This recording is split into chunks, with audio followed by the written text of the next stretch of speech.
ঢাকাই সিনেমার জনপ্রিয় অভিনেত্রী তমা মির্জা অভিনয়ের আলো ঝলমলে জীবনের পাশাপাশি এবার কর্পোরেট পেশায় নতুন অধ্যায় শুরু করলেন তিনি। একটি বেসরকারি ব্যাংকে এভিপি পদে যোগ দিয়েছেন এই চিত্রনায়িকা।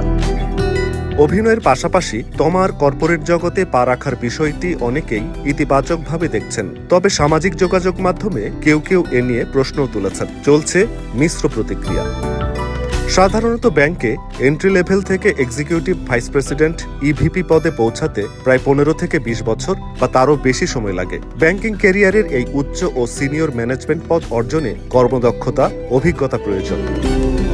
এবি ব্যাংকে অভিনেত্রী তমা মির্জার সরাসরি এভিপি পদে নিয়োগ ঘিরে প্রশ্নের পর প্রশ্ন উঠছে। নিয়ম নীতি ও ব্যাংকের নিজস্ব নিয়োগ কাঠামো যথাযথভাবে অনুসরণ করা হয়েছিল কিনা তা নিয়েও তৈরি হয়েছে সংশয়।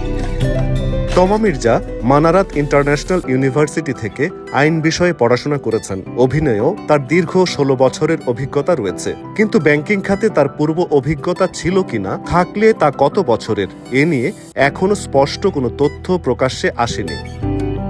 নিয়োগ প্রক্রিয়া নিয়ে আরও একটি প্রশ্ন সামনে এসেছে। জানা যায়, বেসরকারি ব্যাংকের বিভিন্ন নিয়োগের ক্ষেত্রে বাংলাদেশ ব্যাংকের নিজস্ব নিয়োগ বোর্ডকে অবহিত করার নিয়ম রয়েছে, কিন্তু তমা মির্জার নিয়োগের তথ্য বোর্ডকে জানানো হয়নি। Desk report, ATV USA. ATV USA, বিশ্বজুড়ে বাঙালিয়ানা।